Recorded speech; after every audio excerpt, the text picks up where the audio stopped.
Well, it seems as though New York has a new mayor. Many people are now thinking about leaving, maybe even potentially fleeing the city. But of course, there are going to be many people in New York that are not going to just solely think about leaving the city, but potentially even the country. And I wanted to make this episode of Not Your Average Globetrotter because it is very easy to look at another country and think, hey, I'm going to this other place. It's going to be great. It's going to be amazing. It's going to be this. It's going to be that. But then they come to find that maybe there are certain things in that country that could be in line with the exact opposite of what they were hoping for. And even if it's not fair to compare a city against a whole country, I think there are certain things that you can get a kind of general idea from if we would compare New York versus Italy. This video is not meant to be a political commentary or in favor or against of Mr. Mamdani. However, it is just something that I felt could be interesting to look at as somebody looking at a life in Italy. I'm Rafael Di Furia. This is another episode of Not Your Average Globetrotter, and roll that intro. In this episode, we'll be running through a few different points here, and we're not going to go into so specific detail, but kind of very general ideas of what you might be looking at. For example, in my first point here, I want to talk about the rent freeze that Mamdani has proposed, the freeze that would go on to stabilized rents. And in Italy, you don't have something like that. I mean, the closest thing that you could maybe see is that in Italy, you do have the government stepping in to try and encourage owners of homes and apartments when they rent them out to maybe try to keep them within a certain range. And just as an example of the types of incentives that owners will receive for whether it is a house or an apartment, there are two types of contracts that are normal term contracts in Italy. One of them is 4 + 4 years. The other one is 3 + 2 years. I've spoken about them in previous episodes, but basically you have a contract that would go for 8 years or 5 years, but after the first 4 years, you have an exit, or after the 3 years, you have an exit. Of course, depending on the contract, you could have an exit no matter what. But unlike in the States where it's maybe you give them 1 month's notice, it's much more common in Italy that it could be like 6 months, maybe if you're lucky, 3 months. And that sometimes actually can be a detail that's negotiated within a rental contract. And yes, it's not uncommon to see some negotiation even on a rental contract in Italy. But if we are talking about the 4 + 4 contract, then in that case, the landlord is unable to raise the rent during the contract period more than what would be, you could say, an amount that is tied to the national level of inflation, which would be calculated on an annual basis. And so there is a small fraction that it could potentially be adjusted per year. But of course, depending on that small inflation adjustment, we're not necessarily going to say that you're definitely going to see an increase in your rent or that it would necessarily be so much. Could it happen? Yes, but the likelihood is going to depend. Or if the owner is going to opt for a 3 + 2 contract, also in that situation, there are incentives for certain tax breaks or certain tax regimes that if they don't raise the rent during this contract period, or if they don't raise it by a certain amount, then they can actually get a reduced rate, or that there are other certain benefits that they can see. But in some cases, you might see that there will be maybe a city approved level at what that rent could be.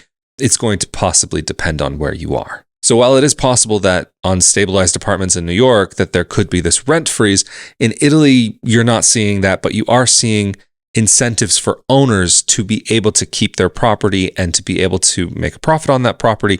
But if they make it so that things aren't jumping up and that are maybe within a certain governmental realm of fair, that they will see a benefit to not hiking up rental prices on their end. Let's get into the next point, though, about transit in New York. It's of course been spoken about by Mamdani that he would like to make all public transit free in the city.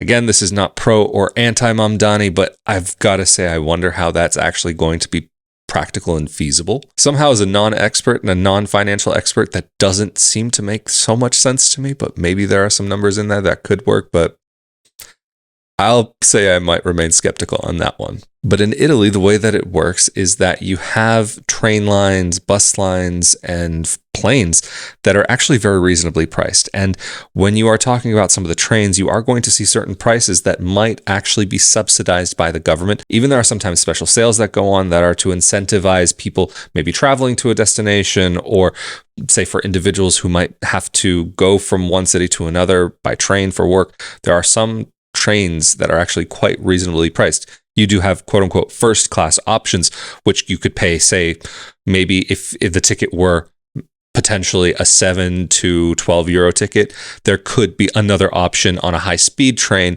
that potentially could be 100 to 150. But would that really be worthwhile when you could spend so little on that same distance? Maybe in certain cases, you might see that the high speed train could actually be significantly faster, but there are many lines. For example, if you're going a very short distance, like say from Verona to Lake Garda, that the high speed train and the high speed regional trains are not going to have a huge difference in the amount of time for the trip itself. If you're going on further long distance trips, then yeah, okay, it's going to be a difference, but you will have different classes of tickets, and sometimes even on the same train, maybe you might see, say, going from one part of the country to another, 50 euros, whereas on that same train for a first class ticket, maybe a couple hundred or a few hundred euros for that same train.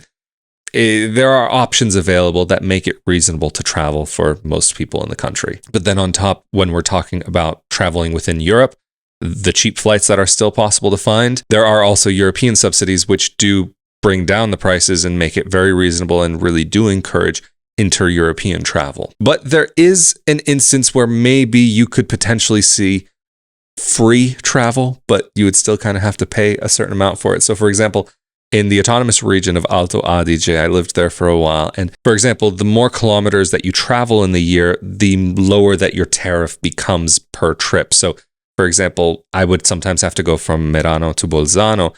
And I think the normal ticket at that time was maybe 5 or 6 euros. But I ended up traveling enough that the trip was coming down to like, I think 2 to 3 euros per trip after a certain amount of time within the space of a year. And if you're doing a lot of traveling, then your trips are pretty much just free at that point. So you do have an amount that you pay, but if you go beyond that, then you're using the system enough that they're just kind of like, right, go. Thank you. You've given enough for this year to cover your expenses, and we are happy to have you on board. But these are for regional trains in an autonomous region. This is not going to be something that you're going to find everywhere. There could be different things in different parts of the country. So keep your eye open. And again, we're not talking about free travel like we are talking about in New York. That potentially could happen. Let's see. Let's get into the third point, though. And Mamdani has been talking about city-run, governmental-run supermarkets. And those stores would sell food at cost to fight inflation. In Italy, you don't have this, but what you do have instead is that you can find local city markets where sometimes you might see that the prices of certain things could be regulated, at least to some extent, and that keeps the prices reasonable. But supermarkets run themselves. Individual sellers have the freedom to be able to choose what level of price that they have to set their prices at or what they want to set them at. Of course, it's going to depend. In Italy, it's not that everybody goes to supermarkets, but it's not that people don't go to a supermarket. It depends on where you live. For example, maybe if you're living in a city, it might be more convenient that you have your greengrocer at one shop, your butcher at another, your whatever you need, your hardware at another store, skincare and cosmetics might be at the pharmacy. It's just going to depend on where you are and what you're taking care of. If you are outside of a city, then you're going to have not only supermarkets, but hypermarkets. Even in cities, you will have them. It's not uncommon that in a mall, you would have at least a small supermarket in there, but it's common to see even like a decent sized hypermarket in some cases. Getting on to the next point, Mamdani has called for free universal childcare. In Italy, this doesn't exist in that way. You do see, though, that there is a rating, a household rating that a family can have called ISEE, ISE, and families that have a lower ISEE score might pay little to nothing for their childcare, whereas families that have a higher score would end up paying a normal, if not full price for that child care. So while in Italy, you might see that your income level could modify what the nursery fees are that you might have to pay, in Mamdani's New York, we are talking about something that is going way beyond that and would be funded by taxes from wealthier residents as well as companies based in New York. So while we are talking about the wealthier segment of the population as well as corporations, what Mamdani has spoken about is raising taxes for both of these groups. While in Italy, you can't necessarily see a city raising those taxes on their own. It's more of a national thing. But in Italy, you would have your national income tax, although there is a small municipal add-on that could be potentially less than 1% added on top. So we're not seeing that the city would be adding in an extra tax on top. in Italy necessarily that it would be such a significant amount that it would really change things. But in regards to corporate taxes, maybe we're going to talk about, say, 24% potentially, and then with another, say, 3 or 4% on top based on the municipal location. But the big difference is that in Italy, these are not set by local mayors. They're actually set by a national body. But going into this next section of the episode, Mamdani has spoken about connecting environmental goals to housing and transit, making denser neighborhoods, greener buildings, faster buses. Although when we're talking about a city like New York, I do not know how you get even more dense than it already is. That to me is a bit mind-boggling, so I'm curious to see how that might look. But again, this is not pro or anti, but I do have a level of skepticism when it comes to this point as well. In comparison, in Italy, we do see that there is a large biking culture. It's not uncommon that people will take their bikes around their city, around their town, around their village.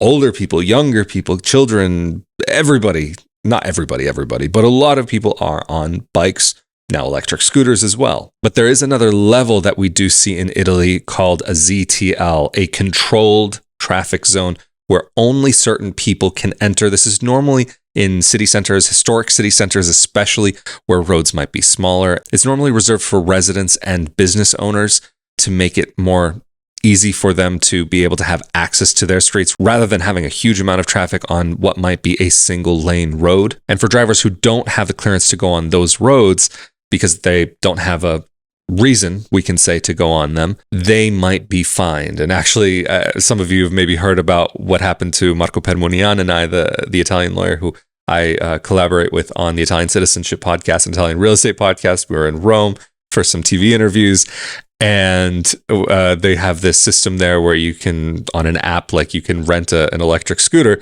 You can do that with a car. And it was kind of a new thing at the time. So like, yeah, let's just do it. Let's forget a taxi. Who needs a taxi? He ended up getting some fines a number of months later because we ended up going in and out of the ZTL. And so keep in mind that sometimes you have to really know what these ZTLs are. I've seen even TikToks of people saying, we went to Italy and then months later, now we've got all of these letters and these fines. We don't know what we did wrong. And then you look on it, it just says the letter ZTL, and that's all you need to know. You drove into the wrong place at the wrong time. And of course, though, public transit in Italy is quite common. Like I was saying before, trains, buses, there's a lot of different options. I mean, some places you're going to be even like Venice, water buses. That's definitely a thing. And if you are a resident of the Veneto region, the region which Venice is in, then for some of those services, for like, say, those water buses, then there are some discounts and things that you can apply for to be able to get much lower pricing. Another point that Mamdani has raised is moving away potentially from a police-led force and moving towards a civilian-led mental health and crisis response team, rather than defaulting to the police as the first option. And I am not going to try to pretend like I understand what that means or how that would work. But in Italy, you see that there are basically 2 levels of police. I mean, you could kind of say 3, but you have the local police, the national police, army. There are different cases in which you might see them. For example, when it comes to maybe local traffic stops and certain local matters, things that have to do with municipal rules, your home, or things that have to do with the local place itself, the local laws from that area, that's going to be the situation where you see the local police. But when we're talking about maybe more serious crimes, that's when the national police would step in. Of course, I am oversimplifying here, and it's in Italy, there are social workers that are made available. In those situations where they need to be available, they will be brought in. And also you do see outreach programs that exist, but these are not going to be in place of a police force. These are separate services that can work together under the same umbrella, more or less. But on this next section, let's just jump into immigration. Mamdani has said that he wants to expand New York's kind of program as a sanctuary city and wants to offer legal aid to undocumented residents of the city. Whereas in Italy, immigration is handled on a national level. However, you do see in specific cities that there are immigration centers, that cities will lead reception centers, as well as there will be community programs that can be in place. Of course, it's going to highly depend on where you are in the country. On top, there are EU funds that get pushed in that direction to support those projects. But we are not seeing that this is going to be a city-funded, run, regulated thing. Overall, when we are talking about immigration in Italy, it is definitely a national issue and not necessarily that mayors are stepping in to take that place in that way. But when we're talking about Italy, we are seeing that it is treated as a national issue, even if it is as well in the US, but not that there is such a term like a sanctuary city. This is something I have not heard about in Italy or even the EU overall, even if there are programs that exist to try to include and try to integrate individuals who have come to whichever nation that they've decided to go to within Europe, and specifically regarding this episode, Italy. But moving on to the next section of this episode regarding LGBTQ plus programs as well as gender affirming care. Mamdani has spoken about this becoming an issue that the city of New York would tackle and creating programs, and even, if I'm not mistaken, going as far as paying for surgery and hormone treatment. Whereas in Italy, this is already something that is supposed to be covered under the national system, but there are wait lists, and it will vary from region to region and how that's going to work, how you're going to have to access it. But of course, like I'm sure there are in New York, there are going to be community-led initiatives and programs that exist. So that's a whole separate thing. So in Italy, it already is part of the national system, whereas in New York, this is something that seems to be potentially on its way in. But moving on to the next section of the episode, Mamdani has spoken about creating 200,000 new rent-stabilized homes within 10 years. Again, I'm trying to understand within a city that is so cramped and really hurting for space to begin with, how that might even be possible. But let's see how that might look. And in Italy, even though public housing exists, expansion on that is very slow. And instead, we see more what I was talking about earlier on in the episode, where there are incentives for landlords to maybe bring down their prices or to keep them at a certain level, or that they might have certain types of contracts that they might be incentivized if they keep a person in there for a certain amount of time. But of course, also in Italy, as well as many European nations, when we are talking about evictions, this is much more difficult than what you might see in many parts of the US. To begin with, it can be a multi-year process going to court. So unlike what Mamdani has proposed by forcing a stabilization, Italy incentivizes a stabilization and gives landlords freedom to choose which direction that they would prefer to go. But most landlords, from what I understand, do choose to go in the direction of the incentives just because they end up making a lot more sense from a financial perspective. So what are we talking about in general? That in Italy, you might see certain programs that might lean in what might be considered the progressive liberal left direction in the US, but they might just be considered and seen as regular social services in Europe, because even when you're talking about right and left in Europe versus right and left in the US, there are some differences and maybe expectations of basic certain things, because even in many European nations, when we're talking about right and left, or if we're even going as far as to use the term fascist, if we're talking about actual fascist parties and groups that run on these fascist platforms, both left and right end up supporting nationalized healthcare or socialized healthcare of some form, one way or another. So it's not like how it was when I was in the US, where national healthcare, socialized healthcare was kind of seen, from my understanding, as a left-leaning issue. It's one of those things that is seen across the board. However, we are seeing that in some countries, even though people on the left and the right may both support a socialized healthcare system, that they are starting to break down, and that many people are opting to go for privatized healthcare, because even the private healthcare pricing can still be reasonable depending on what it is that you need. So again, I'm really making this episode to kind of lay out some realities of some things that exist. Again, this wasn't about going into details, but just some very general, rough topics for those who might be looking at a move abroad, or whether they want to stay in their hometown city, if you're from New York, that is. And if you are looking at that New York and Mamdani is the type of direction that you would be interested in, does Italy align with that? Or if you are against what Mamdani stands for and you're looking to move away from that, does Italy go in that direction or against that direction? Or is it kind of somewhere halfway towards Mamdani's direction, or whatever? Again, this is just a rough idea of what you can find in the country. But of course, I'm Rafael Di Furia. This has been another episode of Not Your Average Globetrotter. Thank you for joining for another episode. And of course, a huge thank you to those of you who helped to make these episodes possible. The RafaelDifuria.com/Patreon, Patreon.com/RafaelDifuria on a monthly basis, or RafaelDifuria.com/support, or the thanks button here on YouTube, or the one-time support. It all truly helps this project to be able to move forward. Of course, again, I'm Rafael Di Furia. This has been another episode of Not Your Average Globetrotter. Stay safe and healthy out there, and I will see you all next time.